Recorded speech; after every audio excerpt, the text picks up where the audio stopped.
दीपावली का त्योहार इंसान के जीवन में खुशियों के रंग डालता है।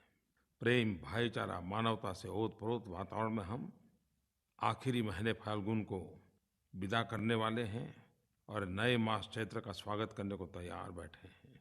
वसंत ऋतु इन्हीं 2 महीनों का तो संयोग है। मैं सबसे पहले तो देश के लाखों नागरिकों का इस बात से आभार व्यक्त करता हूँ कि मन की बात के पहले जब मैं सुझाव मांगता हूँ, ढेर सारे सुझाव आते हैं। नरेंद्र मोदी ऐप पर, ट्विटर पर, फेसबुक पर, डाक से। मैं इसके लिए सबका आभारी हूँ।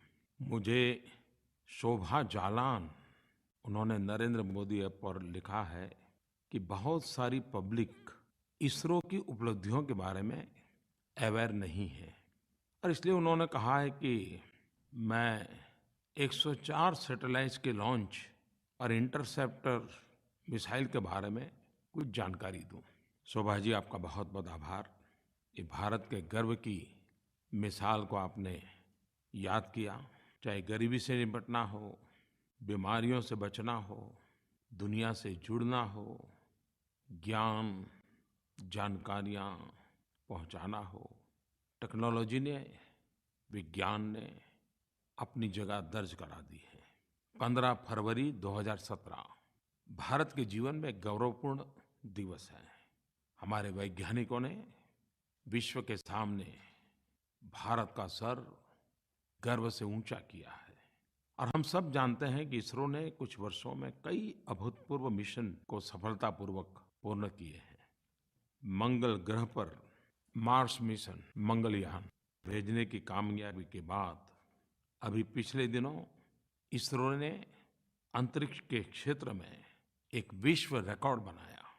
इसरो ने मेगा मिशन के जरिए एक साथ विभिन्न देशों, जिसमें America, Israel, Kazakhstan, Netherlands, Switzerland, UAE और भारत भी, 104 सैटेलाइट्स अंतरिक्ष में सफलतापूर्वक लॉन्च किए। एक साथ 104 सैटेलाइट्स को अंतरिक्ष में भेजकर इतिहास रचने वाला भारत दुनिया का पहला देश बन गया। और ये भी खुशी की बात है कि यह लगातार 38वां पीएसएलवी का सफल लॉन्च है। यह न केवल इसरो के लिए बल्कि पूरे भारत के लिए एक ऐतिहासिक उपलब्धि है। इसरो की यह cost effective efficient space program सारे दुनिया के लिए एक अजूबा बन गया है और विश्व ने खुले मन से भारत के वैज्ञानिकों की सफलता को सराहा है। भाइयों बहनों, इन 104 में एक बहुत ही महत्वपूर्ण है कार्टोसैट 2D। ये भारत का सैटेलाइट है और इसके माध्यम से खींची हुई तस्वीरों, संसाधनों की मैपिंग, इंफ्रास्ट्रक्चर, विकास का आकलन, अर्बन डेवलपमेंट के प्लानिंग के लिए उसकी बहुत मदद मिलेगी। खास करके मेरे किसान भाई बहनों को देश में जो सभी जल स्रोत है वो कितना है, उसका उपयोग कैसे हो सकता है, क्या-क्या ध्यान रखना चाहिए, इन सारे विषयों पर ये हमारा नया सैटेलाइट कार्टोसैट 2D बहुत मदद करेगा। हमारी सैटेलाइट ने जाते ही कुछ तस्वीरें भेजी हैं, उसने अपना काम शुरू कर दिया है। हमारे लिए ये भी एक खुशी बात है कि इस सारे अभियान का नेतृत्व हमारे युवा वैज्ञानिक, हमारी महिला वैज्ञानिक, उन्होंने किया है। युवाओं और महिलाओं की इतनी ज़बरदस्त भागीदारी इसरो की सफलता में एक बड़ा गौरवपूर्ण पहलू है। मैं देशवासियों की तरफ से इसरो के वैज्ञानिकों को बहुत-बहुत बधाई देता हूँ। आम जनता के लिए, राष्ट्र की सेवा के लिए अंतरिक्ष विज्ञान को लाने के अपने ऑब्जेक्टिव को वे सदैव बना रखा है और नित नए-नए कीर्तिमान भी वो रचते जा रहे हैं। हमारे इन वैज्ञानिकों को, उनकी पूरी टीम को हम जितनी बधाइयाँ दें उतनी कम है। शोभा जी ने एक और भी सवाल पूछा है और वो है भारत की सुरक्षा के संबंध में। भारत ने एक बहुत बड़ी सिद्धि प्राप्त की है उसके विषय में। इस बात की ज़्यादा अभी चर्चा नहीं हुई है, लेकिन शोभा जी का ध्यान गया इस महत्वपूर्ण बात पर। भारत ने रक्षा के क्षेत्र में भी बैलिस्टिक इंटरसेप्टर मिसाइल का सफल परीक्षण किया है। इंटरसेप्शन टेक्नोलॉजी वाले इस मिसाइल ने अपने ट्रायल के दौरान जमीन से करीब-करीब 100 किलोमीटर की ऊंचाई पर दुश्मन की मिसाइल को ढेर करके सफलता अंकित कर दी। सुरक्षा के क्षेत्र में ये बहुत ही महत्वपूर्ण सिद्धि है और आपको जानकर के खुशी होगी, दुनिया के मुश्किल से 4 या 5 ही देश हैं कि जिन्हें ये महारत हासिल है। भारत के वैज्ञानिकों ने ये करके दिखाया और इसकी ताकत ये है कि अगर 2000 किलोमीटर दूर से भी भारत पर आक्रमण के लिए कोई मिसाइल आती है, तो ये मिसाइल अंतरिक्ष में ही उसको नष्ट कर देती है। जब नई टेक्नोलॉजी देखते हैं, कोई नई वैज्ञानिक सिद्धि होती है, तो हम लोगों को आनंद होता है। और मानव जीवन की विकास यात्रा में जिज्ञासा ने बहुत अहम भूमिका निभाई है। और जो विशिष्ट बुद्धि प्रतिभा रखते हैं, वो जिज्ञासा को जिज्ञासा के रूप में ही रहने नहीं देते हैं। वो उसके भीतर भी सवाल खड़े करते हैं, नई जिज्ञासाएं खोजते हैं, नई जिज्ञासाएं पैदा करते हैं और वही जिज्ञासा नई खोज का कारण बन जाता है। वे तब तक चैन से बैठते नहीं जब तक उसका उत्तर न मिले। और हजारों साल का मानव जीवन की विकास यात्रा का अगर हम अवलोकन करें, तो हम कह सकते हैं कि मानव जीवन की इस विकास यात्रा का कहीं पूर्ण विराम नहीं है। पूर्ण विराम असंभव है। ब्रह्मांड को, सृष्टि के नियमों को, मानवी के मन को जानने के प्रयास निरंतर चलता रहता है। नया विज्ञान, नई टेक्नोलॉजी उसी में से पैदा होती है और हर टेक्नोलॉजी, हर नया विज्ञान का रूप एक नए युग को जन्म देता है।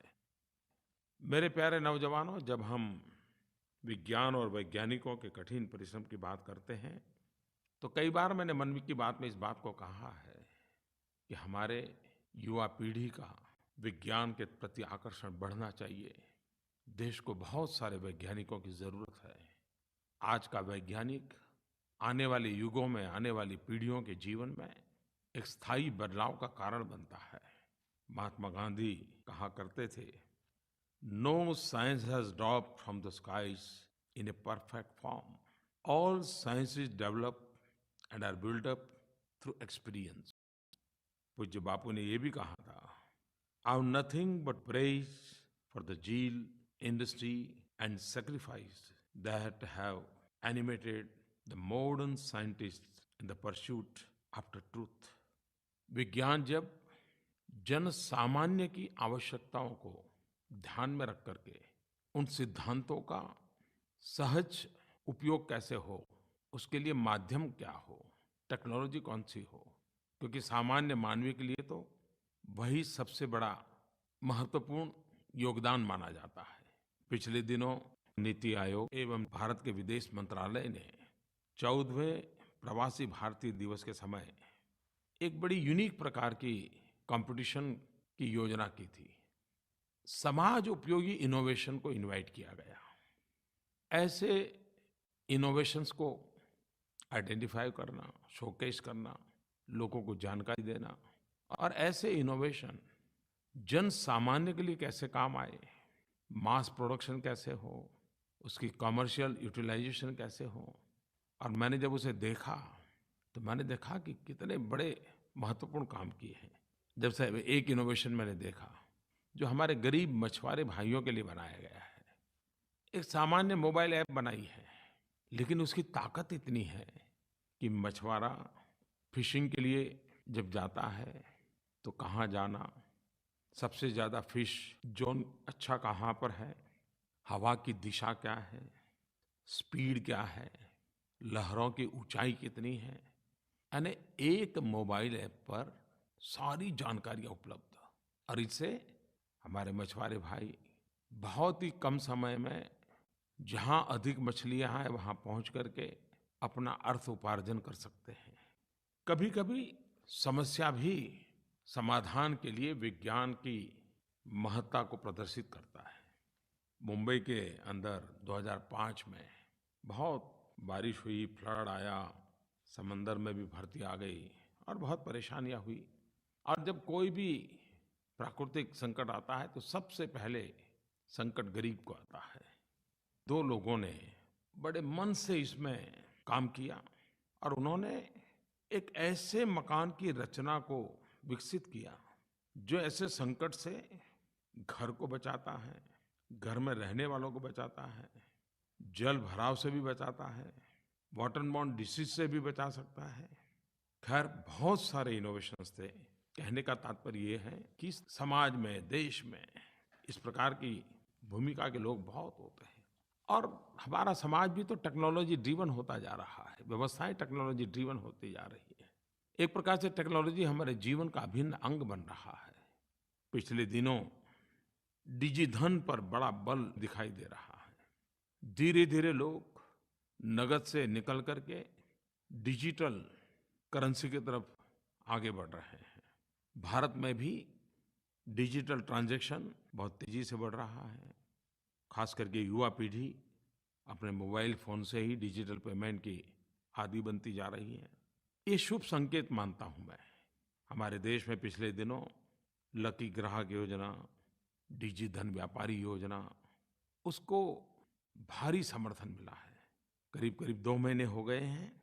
प्रतिदिन 15,000 लोगों को 1,000 रुपये का इनाम मिलता है और इन दोनों स्कीमों के ज़रिए भारत में डिजिटल भुगतान को एक जन आंदोलन बनाने की पहल पूरे देश में उसका स्वागत हुआ है।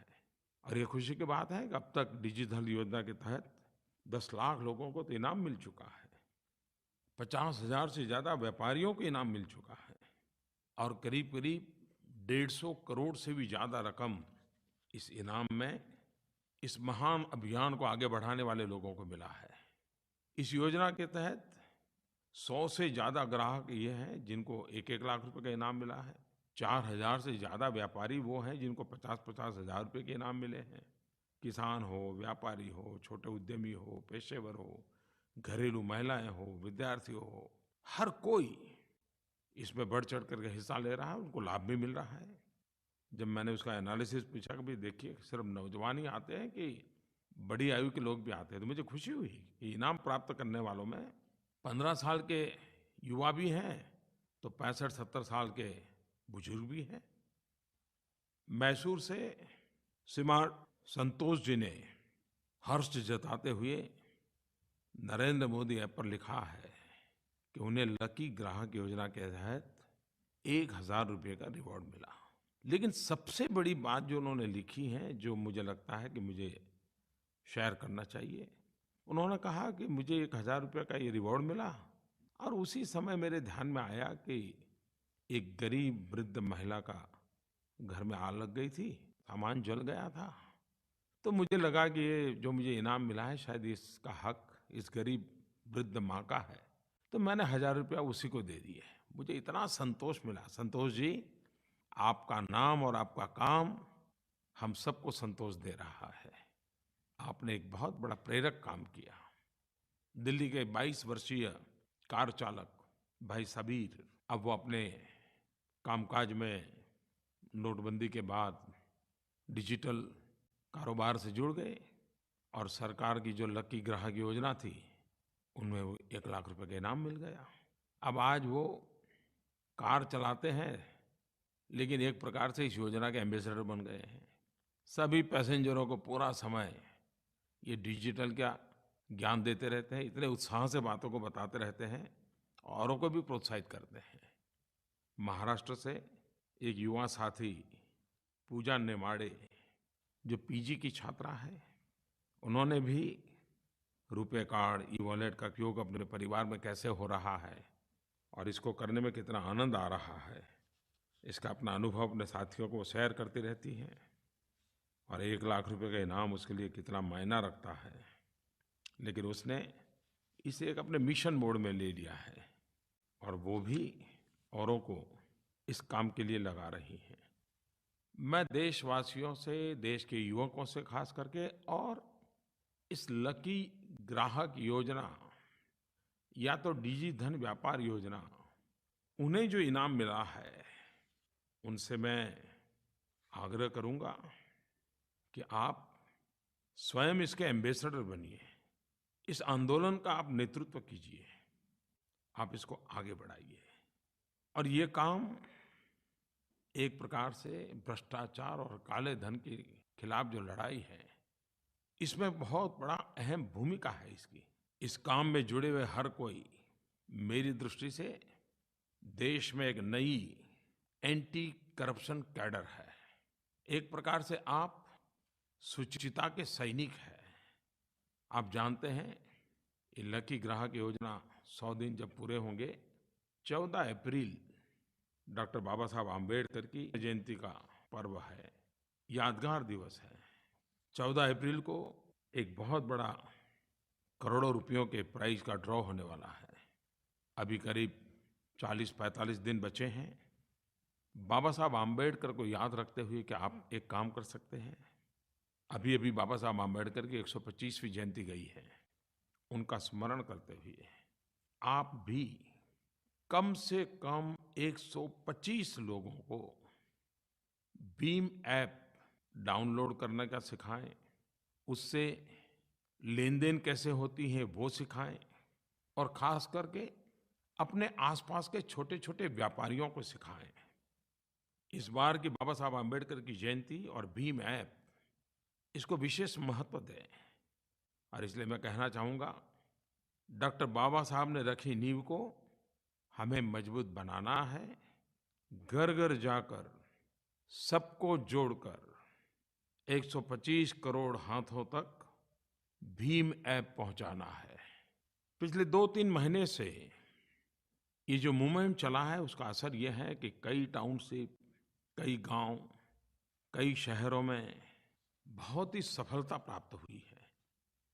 मेरे प्यारे देशवासियों, हमारे देश की अर्थव्यवस्था के मूल में कृषि का बहुत बड़ा योगदान है।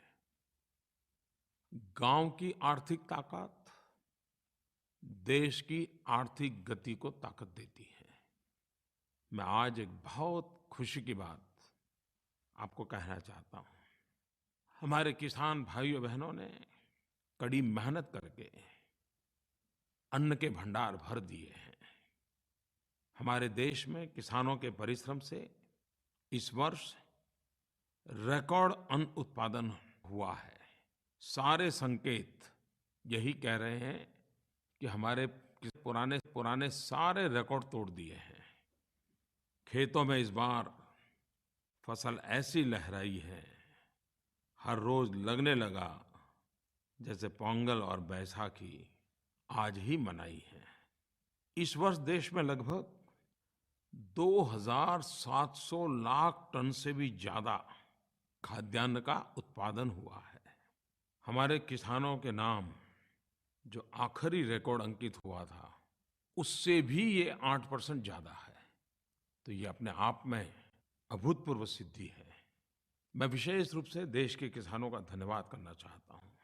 किसानों का धन्यवाद इसलिए भी करना चाहता हूँ कि वे परंपरागत फसलों के साथ-साथ देश के गरीब को ध्यान में रखते हुए अलग-अलग दालों की भी खेती करें, क्योंकि दाल से ही सबसे ज़्यादा प्रोटीन गरीब को प्राप्त होता है।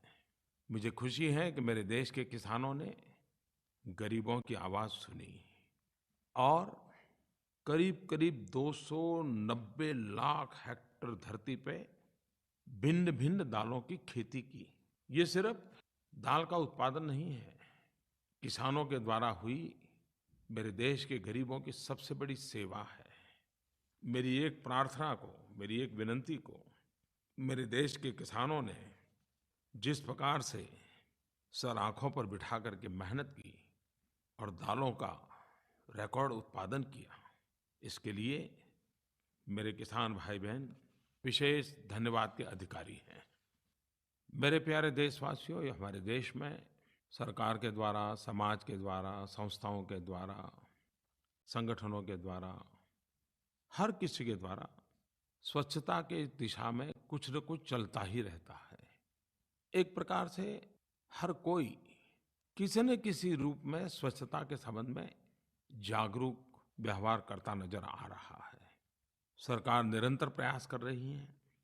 पिछले दिनों वाटर एंड सैनिटेशन का जो हमारा भारत सरकार का मंत्रालय है, पेयजल एवं स्वच्छता मंत्रालय, हमारे सचिव के नेतृत्व में 23 राज्य सरकारों के वरिष्ठ अधिकारियों का एक कार्यक्रम तेलंगाना में हुआ और तेलंगाना राज्य के वारंगल में सिर्फ बंद कमरे में सेमिनार नहीं, प्रत्यक्ष स्वच्छता के काम का महत्व क्या है उसको प्रयोग करके करना। 17-18 फरवरी को हैदराबाद में टॉयलेट पीट एम्प्टिंग एक्सरसाइज का आयोजन किया। 6 घर के टॉयलेट पिट्स खाली करके उसकी सफाई की गई और अधिकारियों ने स्वयं ने दिखाया कि ट्विन पिट टॉयलेट के उपयोग हो चुके गड्ढों को उसे खाली कर पुनः प्रयोग में लाया जा सकता है। उन्होंने यह भी दिखाया कि यह नई टेक्निक के शौचालय कितने सुविधाजनक हैं और इन्हें खाली करने में सफाई को लेकर के कोई असुविधा महसूस नहीं होती है, कोई संकोच नहीं होता है।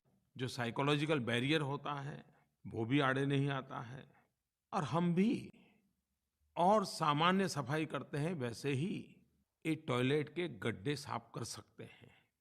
और इस प्रयास का परिणाम हुआ, देश के मीडिया ने इसको बहुत प्रचारित भी किया, उसको महत्व भी दिया और स्वाभाविक है जब एक आईएएस अफसर खुद टॉयलेट के गड्ढे को सफाई करता हो तो देश का ध्यान जाना बहुत स्वाभाविक है। और ये जो टॉयलेट पीट की सफाई है और उसमें से जो जिसे हम कूड़ा कचरा मानते हैं, लेकिन खाद की दृष्टि से देखें तो एक प्रकार से ये काला सोना होता है। वेस्ट से वेल्थ क्या होती है ये हम देख सकते हैं और ये सिद्ध हो चुका है।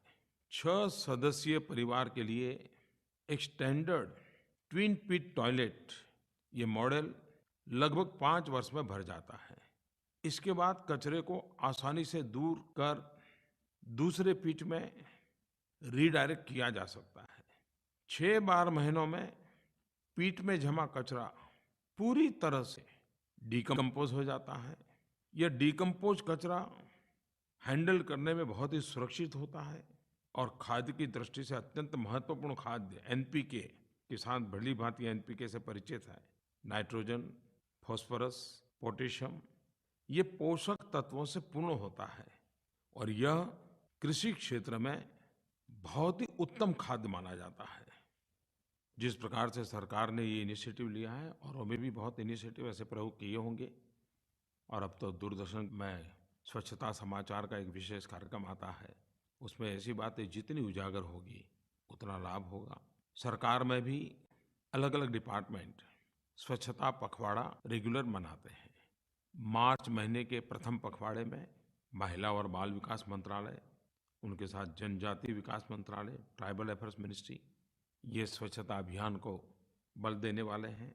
और मार्च के दूसरे पखवाड़े में और 2 मंत्रालय, मिनिस्ट्री ऑफ शिपिंग पोत परिवहन मंत्रालय और ministry of water resource, river development and Ganga rejuvenation ये मंत्रालय भी मार्च के आखिरी 2 सप्ताह स्वच्छता अभियान को आगे बढ़ाने वाला है। हम जानते हैं कि हमारा देश का कोई भी नागरिक जब भी कुछ अच्छा करता है तो पूरा देश एक नई ऊर्जा का अनुभव करता है, आत्मविश्वास को बढ़ाता है। रियो पैरालंपिक में हमारे दिव्यांग खिलाड़ियों ने जो प्रदर्शन किया, हम सब ने उसका स्वागत किया था। इसी महीने आयोजित ब्लाइंड T20 वर्ल्ड कप के फाइनल में भारत ने पाकिस्तान को हराते हुए लगातार दूसरी बार वर्ल्ड चैंपियन बनकर के देश का गौरव बढ़ाया। मैं एक बार फिर से टीम के सभी खिलाड़ियों को बधाई देता हूँ। देश को हमारे इन दिव्यांग साथियों की उपलब्धि पर गर्व है। मैं ये हमेशा मानता हूँ कि दिव्यांग भाई-बहन सामर्थ्यवान होते हैं, दृढ़ निश्चयी होते हैं, साहसिक होते हैं, संकल्पवान होते हैं। हर पल हमें उनसे कुछ न कुछ सीखने को मिल बात चाहे खेल की हो या अंतरिक्ष विज्ञान की, हमारे देश की महिलाएं किसी से पीछे नहीं हैं। कदम से कदम मिला करके आगे बढ़ रही हैं और अपनी उपलब्धियों से देश का नाम रोशन कर रही हैं। पिछले कुछ दिनों में एशियाई रग्बी सेवन्स ट्रॉफी हमारी महिला खिलाड़ियों ने सिल्वर मेडल जीता। उन सभी खिलाड़ियों को मेरी ढेर सारी बधाइयाँ। 8 मार्च पूरा विश्व महिला दिवस मनाता है। भारत में भी बेटियों को महत्व देने, परिवार और समाज में उनके प्रति जागरूकता बढ़े, संवेदनशीलता बढ़े। बेटी बचाओ, बेटी पढ़ाओ, ये आंदोलन तेज गति से आगे बढ़ रहा है। आज ये सिर्फ सरकारी कार्यक्रम नहीं रहा है, ये एक सामाजिक संवेदना का, लोक शिक्षा का अभियान बन गया है। विगत 2 वर्षों के दौरान इस कार्यक्रम ने आम जनमानस को जोड़ लिया है। देश के प्रत्येक कोने में इस ज्वलंत मुद्दे पर लोगों को सोचने पर मजबूर किया है और बरसों से चली आ रही पुराने रीति-रिवाजों के प्रति लोगों की सोच में बदलाव लाया है। जब ये समाचार मिलते हैं कि बेटी के जन्म पर उत्सव मनाया गया, इतना आनंद आता है। एक प्रकार से बेटियों के प्रति सकारात्मक सोच सामाजिक स्वीकृति का कारण बन रही है। मैंने सुना है कि तमिलनाडु राज्य के कुड्डलोर जिले ने एक विशेष अभियान के तहत बाल विवाह पर रोक लगाई। अब तक करीब 175 से ज़्यादा बाल विवाह रोके जा चुके हैं। जिला प्रशासन ने सुकन्या समृद्धि योजना के अंतर्गत करीब-करीब 55-60 हज़ार से ज़्यादा बेटियों के बैंक अकाउंट खोले हैं। जम्मू कश्मीर के कठुआ जिले में कन्वर्जेंस मॉडल के तहत समस्त विभागों को बेटी बचाओ बेटी पढ़ाओ योजना में जोड़ा है और ग्राम सभाओं के आयोजन के साथ-साथ जिला प्रशासन द्वारा अनाथ बच्चियों को गोद लेना, उनकी शिक्षा सुनिश्चित करना, इसके भरपूर प्रयास हो रहे हैं। मध्य प्रदेश में हर घर दस्तक के कार्यक्रम अंतर्गत गांव-गांव, घर-घर बेटियों की शिक्षा के लिए एक अभियान चलाया जा रहा है। राजस्थान ने अपना बच्चा अपना विद्यालय अभियान चला करके जिन बालिकाओं का ड्रॉप आउट हुआ था, उनको पुनः स्कूल में भर्ती कराना, फिर से पढ़ने के लिए प्रेरित करने का अभियान चलाया है। कहने का तात्पर्य ये है कि बेटी बचाओ बेटी पढ़ाओ इस आंदोलन ने भी अनेक रूप धारण किए हैं। पूरा आंदोलन जन आंदोलन बना है। नई-नई कल्पनाएं उसके साथ जुड़ी हैं। स्थानीय आवश्यकताओं के अनुसार उसको मोड़ा गया है। मैं इसे एक अच्छी निशानी मानता हूँ। जब हम 8 मार्च को महिला दिवस मनाने वाले हैं, तब हमारा एक ही भाव है, महिला वो शक्ति है, सशक्त है, वो भारत की नारी है। न ज़्यादा में, न कम में, वो सब में बराबर की अधिकारी है। मेरे प्यारे देशवासियों, आप सबको मन की बात में समय-समय पर कुछ न कुछ संवाद करने का अवसर मिलता है। आप भी सक्रियता के साथ जुड़ते रहते हैं। आपसे मुझे बहुत कुछ जानने को मिलता है। धरती पर क्या चल रहा है, गाँव गरीब के मन में क्या चल रहा है, वो मुझ तक पहुँचता है। आपके योगदान के लिए मैं आपका बहुत आभारी हूँ। बहुत-बहुत धन्यवाद।